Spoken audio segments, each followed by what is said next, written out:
Hey everybody, Mike here.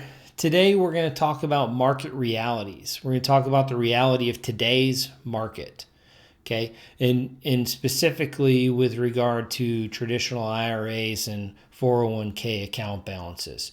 There was an article that was recently posted on the Fox Business website that used some data that Fidelity had put out with regard to those retirement accounts. So we're going to use the data inside of that article as part of our example. Okay, Fidelity tried to paint a rosy picture of what's going on right now. And they tried to say that it's positive news to see that the average 401k account balance bounced back in the fourth quarter of 2022. The account balance was average account balance was up from $97,000 to about $104,000. Okay, 97,200 in quarter three to 103,900 in quarter four. To be sure, this is positive, seeing it go forward rather than backward. But the problem is that it's not so rosy when you look at the big picture. See, it's significantly backward from just 1 year prior. In the fourth quarter of 2021, the average account balance was $130,700. So while they did in fact bounce back a little bit from Q3 to Q4, they're still down about 21% from the year prior. And add to that the fact that most people were still contributing to their 401k during that period, and the returns look even worse.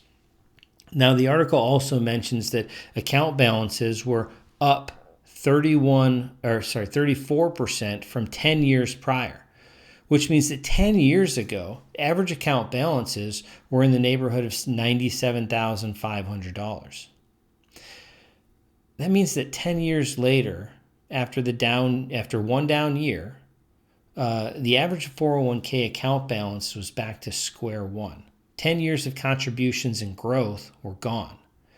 Now, what the article advocates for is for people to throw more money into their 401k, particularly if they're young or buying low, right?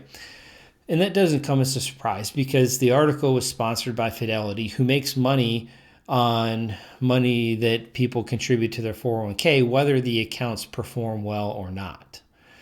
What I'm about to say shouldn't surprise you either, because if you've listened to me at all, then you know that I just disagree with this philosophy.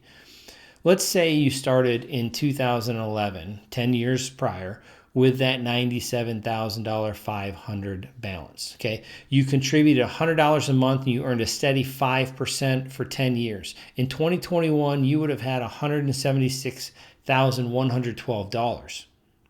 Okay, compare that to the $130,700 that the average 401k balance showed in the same period of time. Now let's say that instead of losing money in that next year in 2022, you continued your $100 monthly contribution and your money continued to grow for another 10 years at that same steady 5%.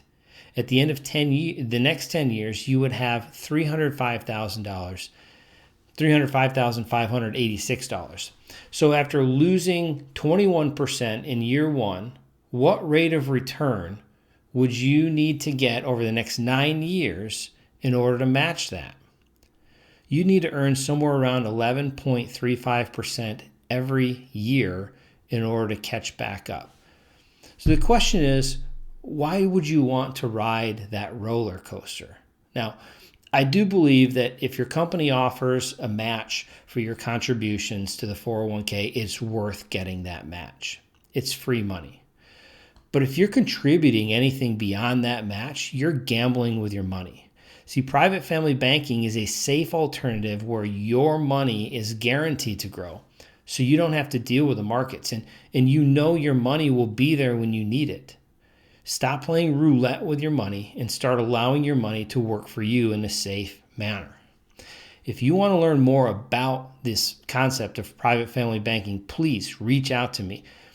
My information is in the show notes. My email address and our website's in the show notes. Please reach out to me. Let's set up a time to get together and see if this is something that would fit for you. Okay.